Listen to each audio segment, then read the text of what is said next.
Hello, my name's Ken Kinter. I'm an assistant professor at Rutgers University. The purpose of this presentation is to provide an introduction to crisis intervention. This is a field that's very near and dear to my heart. I've worked in it for about 20 of my 30 years in the mental health system. As always, my contact information is on the slide. If you have any questions or want any additional information, please don't hesitate to reach out. Before I get started, got to give credit where credit is due. Our mission at the State Hospital Psychiatric Rehabilitation Initiative has been made possible through the financial and other forms of support by the New Jersey Department of Health. Our goal at this initiative is to have better care and better conditions at New Jersey state psychiatric hospitals, and it is because of the support from the New Jersey Department of Health that our mission is made possible. We're very grateful for that. So now moving on, today we're going to start talking about crisis, various aspects of crisis, defining it, how you know when one's going on, and some ideas about how to intervene, and of course also about safety, which is a subject we can't skip. So a couple of the aspects of crisis is they tend to be unexpected. They create a lot of uncertainty and fear because there's a threat. There's a threat to physical safety or something that person holds valuable. One of the parts of crisis that I really I have to admit I enjoy it is whatever the person's been doing before they go into crisis isn't working, so they need to do something different. So as we'll talk about, crisis can be dangerous and kind of scary, but it can also be helpful in a strange way as well. It may help us make changes that we would not make ourselves any other way.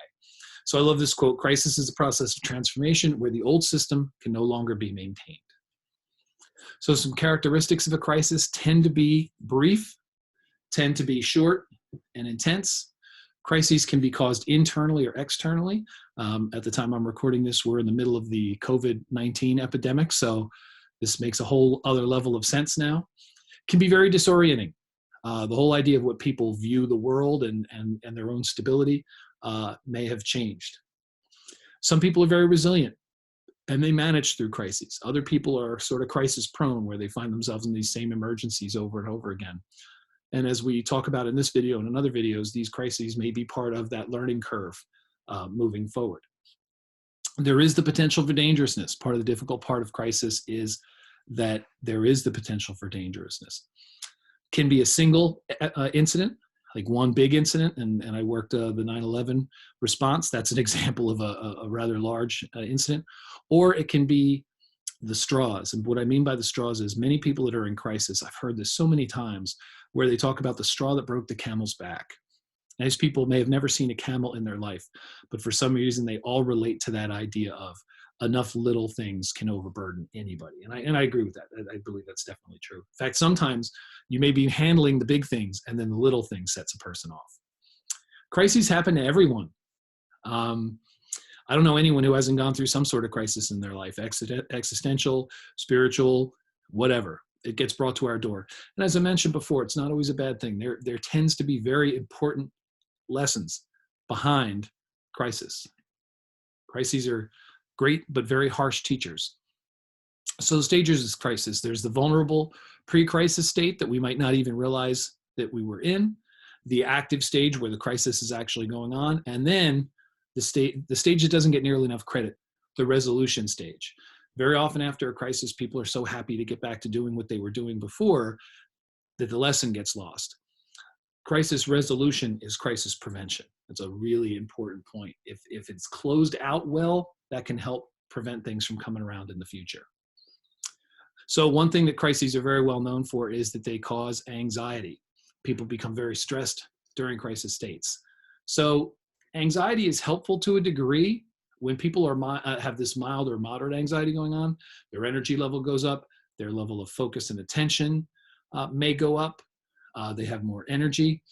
So these can be adaptive. Like there was a great study, and I should track it down, where if you look at the anxiety scale from 1 to 10, I believe that your ability to perform goes up until about 6 or 7, and then it falls off the cliff for 8, 9, or 10. So this is sort of a grouping those numbers here. So the mild state, heightened awareness and attention, person's energy level picks up a little bit. Moderate, you've got the heart rate, the blood pressure, you've got the body kicking in now. The person can still function and they're still focused, but the body's running in passing gear. Then we move into severe, and this is where we get into the 7 and the 8. all of a sudden that person's focus starts to zoom down into tunnel vision. And what they may focus on may not be pertinent. I remember one of the most common responses in 9/11 when people got home from New York City is they took a shower and they shaved and changed clothes. It was almost like they started the day over again. Now, I certainly understand the showering, you know, after what they had been through, but the whole idea of shaving again for a second time in about 12 hours, I thought was kind of interesting. More of a try to return to normalcy and paying attention to these specific details, almost to not pay attention to the bigger details. Focus on irrelevant details, as we mentioned. A lot of fear responses, a lot of concerns for people's safety, and what they call white knuckling. You know, that's, as you say, whenever you're at that period of strain, and you're physically and emotionally tense. Now we get into 9 and 10 on the 10-point scale. We get into panic. This person's in fight or flight mode. They're losing control, and their ability to deal with any of this stuff is diminished. They are all hopped up and all energized, but no focus. And at that point, the decisions they make may not be helping them, may actually be deepening the crisis at that point in time. So a great question, if you work in any of these helping professions, how would you know if the person you're working with was in crisis? How would you know? How are they different? How are their thoughts different? How are their feelings different? How's what they say and what they do and how they say it? How are all those different? Might be a good question to ask of yourself. That might be a good starting point when because you've been in a crisis state before, I'm sure I have as well. How are we different? And how do we change? So how can the people around us, especially the people who want to help us, how can they recognize this and intervene? We may not be in a position to say, excuse me, old chap, I do believe I'm in a bit of a crisis right now. I would love to have that sort of insight. I don't know why a pseudo-English accent is part of that, but we don't have the awareness at that moment. Very often, everyone around us knows we're in crisis before we are. So some of the outcomes, part of the reason why we have to pay so much attention to this, there is the potential to dangerousness, to self, to others, to property. Even if it isn't suicidal behavior, self-injurious behavior. There's a video like this on suicide that talks a lot more about that. Relapse. Big one. We're talking at the point where this is being recorded. We're in the middle of this quarantine business. It's been going on for about 7 weeks, and people are cooped up in their homes. And for some people, that insulates them from relapse, and for some people, that's a relapse trigger. A crisis can lead to other crises. You know, if one doesn't resolve the situation, it can pass this down the road to the next thing. Or if it's resolved poorly, it can bring it right around again sooner. Our goal, as always, is to restore at least the previous level of functioning. And I challenge, you and the people that you work with. How can you move it up a notch? How can you find something adaptive out of that crisis? At very least, you will learn something about how strong you are by a crisis. You don't learn how strong you are when times are good. You learn about how strong you are when the crisis is going on. And crisis has a funny way of bringing out the worst in people, but it also has a way of bringing out the best in people. And again, to go back to the 9/11 example, you have police officers, firemen, first responders charging into a building that is unsafe to save other people, often at their own destruction. And as we sit here right now, there are healthcare workers that are working with people knowing that they're infected and knowing that they're contagious, and they still go to work every day. So other aspects in crisis to look at are, you have a bunch of different things in play. You've got the person themselves, the client factors. You've got the factors of the staff around them, and I'm speaking specifically about, helping profession staff, or particularly in an inpatient facility where I work. Environmental factors, what aspects of that environment contribute to the crisis, and then the situational factor, that's the flashpoint. Any one of these can trigger the crisis to come, but very often they tend to work in combination. So you see this overlap here. If you want to see anything more about that, we have a video about safe wards, or you can go on safewards.net. They have a lot of great stuff about these different aspects of crisis. So environmental aspects, volume, space, how crowded is it? Is it a familiar place? Is it a safe place? Is it a friendly looking place, which psychiatric and correctional settings tend not to be? Is it organized, or is it kind of all hell breaking loose? What's the level of stimulation, noise, volume, light?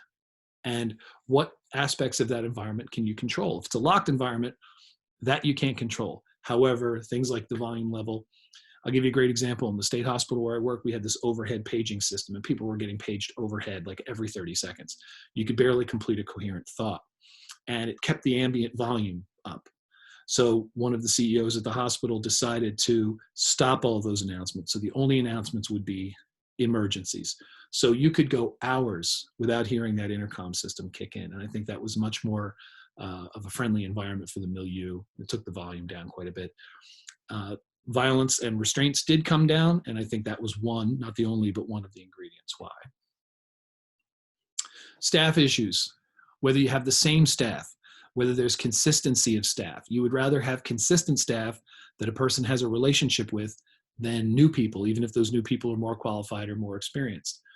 You want to have staff that are supportive. One of the things we've noticed is that staff that are confrontational can very often bring on or provoke a crisis. And that they're okay, that they're emotionally present, that they're actually focused on their job at this point in time and not focused on other things or distracted by other things. The client factors, what is their history of violence? Are they someone who has potentially used violence to get what they want before? Or are they someone who becomes violent impulsively? Or is this someone who becomes violent because of things like addiction, personality disorder, psychosis, even something like what's referenced here, the negative worldview. Anyone who feels like the world is out to get me, everybody's out for himself, that's a person who's a lot closer to a crisis state because they're not going to reach out to other people. When they become overwhelmed, the world is overwhelmed because there's no support there. Also, people with intellectual disabilities may also be prone to the crises because of their the nature of their disability and cognitive impairment. Situational. Very often people go into crisis about the same thing over and over again. Working in screening for a long time, we had people who would come in every time there was a breakup. They would come in for being suicidal over and over and over again. It was actually kind of predictable after a while. One of the great questions to ask is, what does the person perceive could be or has been lost, and how important is that to them? Again, there are other videos where we talk about this a little bit more, but a really important piece, what they are viewing, their perception is much more important than the reality. Somebody might go into crisis because a piece of mail they were supposed to get on Wednesday didn't come Wednesday and didn't come Thursday, and so they freaked out on Thursday. And it's easy to say, oh, what was the mail? You know, get over it. They're waiting for a letter. They freaked out about a letter. What does it mean to them? What's the meaning? Because crises are framed by the person to a certain degree. So what is it about that that makes that crisis inducing? And then our challenges become, what are they going to do? What's their course of action? They may be thinking about something that's self-injurious or dangerous to others. What are other options that we can provide?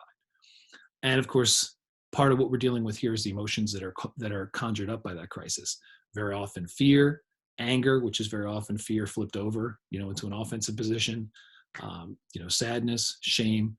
The emotions have to be dealt with before getting into the nuts and bolts and actual problem solving thing. And there's a video about 3 steps to safety, which addresses that. So when we're dealing with this person in crisis, what do we do? First, let's get the benefit of their experience. What have they done in the past? What's worked? How have they gotten through this? Whatever crises they've gone through in their life, they've survived them. They're in front of you now. Let's use that, whether it's internal or external. Let's play up what coping strategies they've used before and acknowledge and validate what they're going through. It's not, it was a letter, get over it. It's, you know what, I can see that you're frustrated, waiting for this thing. Tell me about the frustration. So ask about, validate the emotions. You don't try to put a lid on it. Like that genie's already out of the bottle. So let's talk to the genie and address it. What social supports do they have? What coping strategies do they already have? Before we start adding things and giving advice, what do they already have that's okay? Let's not do the it will be okay business because they don't feel okay at this point in time. Do not say, I know how you feel. Let these things go. In fact, it'd be a good idea if you took those out of your vocabulary altogether. First, let's talk about what their coping strategies are, what their supports are, how they've dealt with it themselves. And then let's start problem solving. What are the different things that they can do about this? And what are the costs and benefits of each of those options?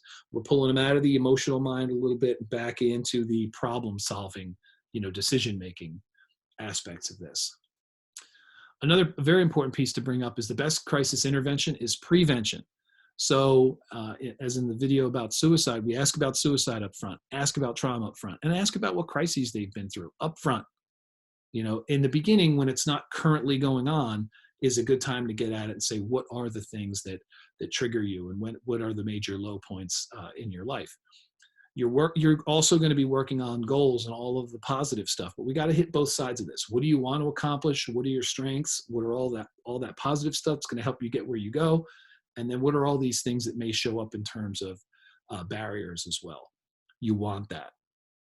That way you can plug the person back into their goals again when they're in crisis, but you also have some tips about how they look when they're in crisis, what's gotten them into crisis, and what are some of the ways they've gotten out of it. So you start paving this road as soon as you meet that person and you start building that relationship. And just by building that relationship, you prepare yourself to be part of the solution when that thing comes down, because it will come down. Crisis is inevitable. So just to wrap this up, crises are sudden, intense situations where the old way of functioning just doesn't get it done anymore. Crises produce a lot of anxiety. They can be dangerous, but they're also opportunities. The anxiety that people feel in a crisis is helpful in small and moderate amounts, but it becomes destructive when it goes off the top end. So it's okay for that person to be somewhat anxious. It's okay for that person to be moderately anxious. But once it goes over that 7-8 stage, then it ceases to be productive anymore. Crises are introduced by many aspects, including themselves, the staff, environmental, situational aspects. The more you know about crisis, the better off you are. And good crisis intervention starts with crisis prevention, which should be planned literally at intake the first time you see people. This is the only time you're ever going to hear me quote Dr. Phil, and that is, a crisis is no time to develop a crisis plan. The crisis plan should be constructed, written, out there, and ready to go when the crisis actually shows up. It's kind of like a fire escape plan. When the house is on fire, you don't think about the best way to leave the house and how you should do it. You already have the plan together and you're just putting it in action. So I wanted to thank Annette Bax and Fran Ulrich, who made the original version of this PowerPoint presentation. You can also see some of the other resources, and this is where some of the data came from in here. As I mentioned before, we have other videos that are related to this about suicide, 3 steps to safety, many other things in this area, safe words, that may be able to help you out as well. So I hope you enjoyed the video. Take care, and hopefully see you again soon.